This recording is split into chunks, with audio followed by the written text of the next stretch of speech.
Hey fellow geeks and fellow Whovians, I'm the Crazy Englishman, and welcome back to another episode of Geek Nexus, where today we're going to be reviewing the first episode of Series 8, Deep Breath for Doctor Who.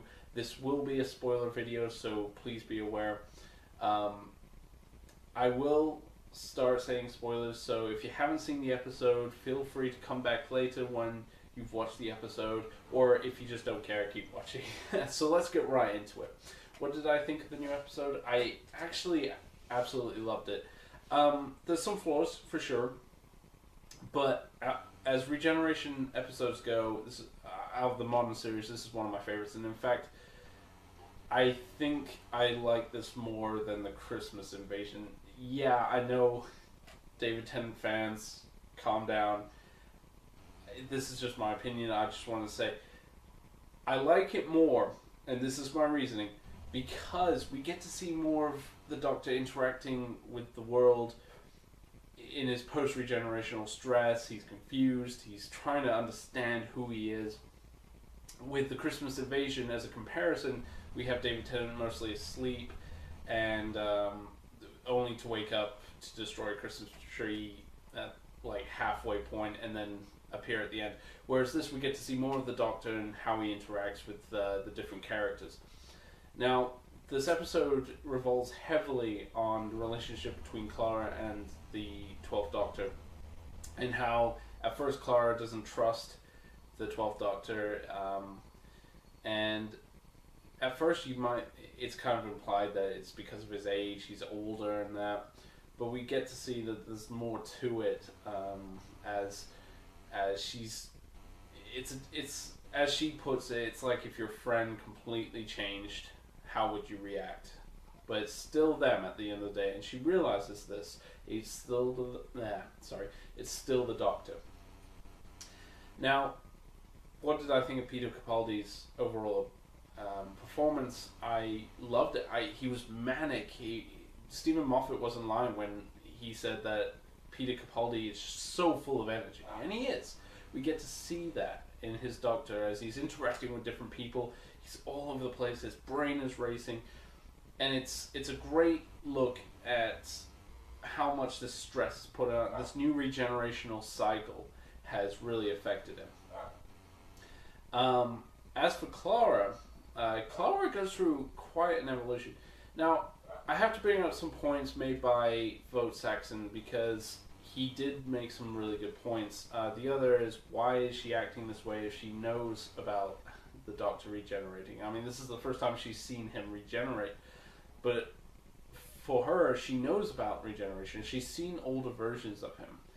So it kind of, this is where I say this, even though the episode was fun, it was good, I enjoyed it, there are some flaws in it.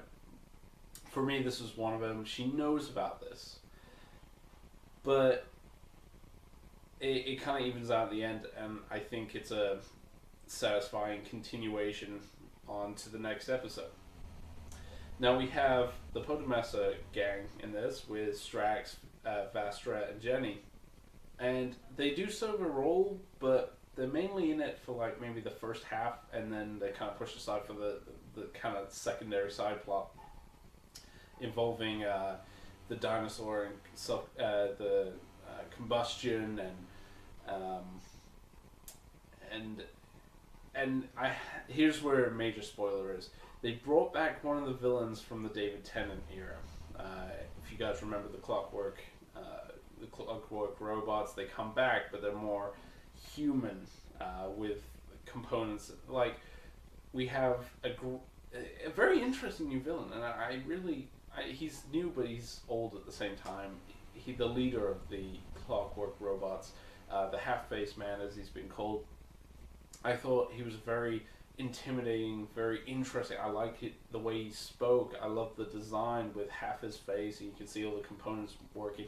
But it's also his movements. The movements are just fantastic, very mechanical, very precise, and I thought this was fantastic. Overall story,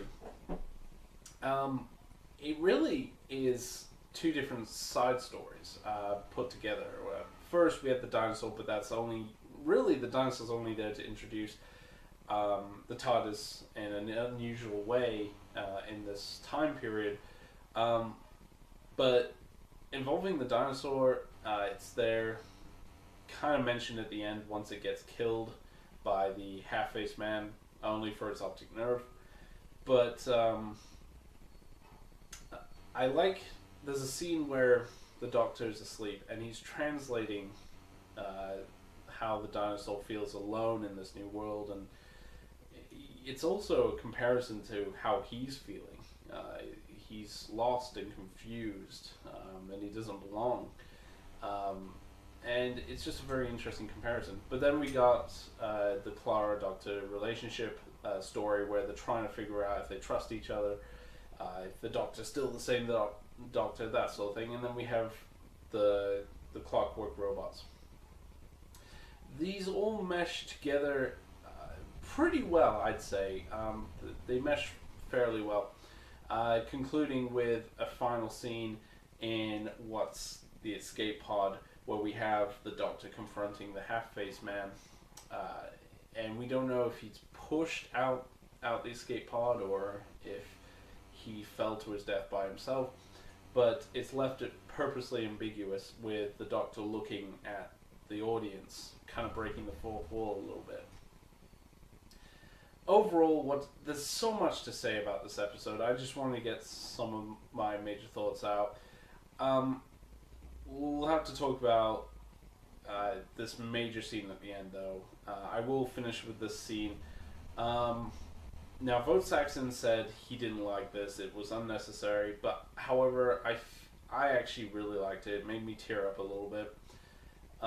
It was Clara, who is on the verge of leaving the TARDIS forever, gets a phone call, and it's not just from anyone. It's from the 11th Doctor, who is about to regenerate on Trenzalore, saying, look, it's still me, and I need your help.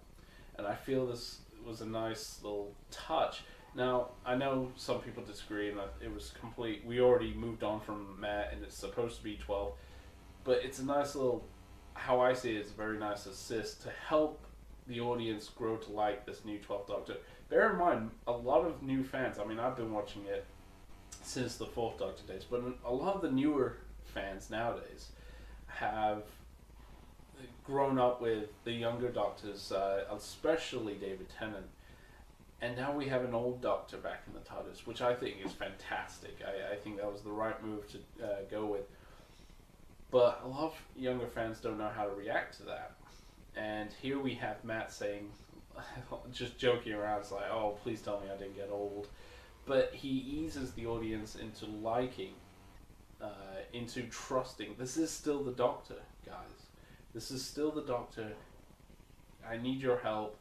I need your help to move on, figure out who I am, and just help me with my new form. And that's kind of the feeling I got from it. And people may disagree, but that's the way I see it. Overall, what did I think of this episode? I mean, yes, it had some flaws, but overall, I really enjoyed it. It was a fun episode. Really quickly, before I go, I will mention the intro and new theme. What do I think? It's taken from one of those, I think it's Nitro Fan, who actually created the fan intro for season 8, and I think series 8, sorry, and I think the BBC really looked at that, they liked it, and they've adapted it. So with all the clockworks and the cogs and stuff like that, and then they have the spiral of the time vortex with Roman numerals as the numbers. It's an interesting concept, and they kept in the Day of the Doctor like spirals and that in the credits. The theme itself is it sounds very retro, which I really like. I like the fact that it sounds a little bit retro, but it's also new. It's a nice blend of, because Peter is around the same age that William Hartnell took the role back in 1963. I think it's a really cool like kind of nod to the old series, that we have an older Doctor back in the TARDIS, and it's fitting that we should begin with an older Doctor with William Hartnell, and then begin with a new regenerational cycle with an older Doctor. It's kind of a nice come around. So anyway, those are my just rambling thoughts on the new episode. I can't wait to see next week's episode with Into the Dalek. I'll be interested to see where this goes. I can't wait to see more of Peter Capaldi as the 12th Doctor. I can't really judge him just yet because most of the episode was him in his post-regenerational stress, so he wasn't fully him until the very end of the episode. Anyway, there's a lot of reviews online for this. Definitely check those out. Especially check out Vote Saxon's review. It's very informative. This is more of me just rambling some of my thoughts on the episode. I really enjoyed it. I'm interested to see what you guys think. Did you enjoy the new episode, or are you excited to see more of the 12th Doctor? Post your thoughts in the comments below. I can't wait to read them. I look forward to reading everyone's comments and thoughts. And until the next time, this is the Crazy Englishman signing off.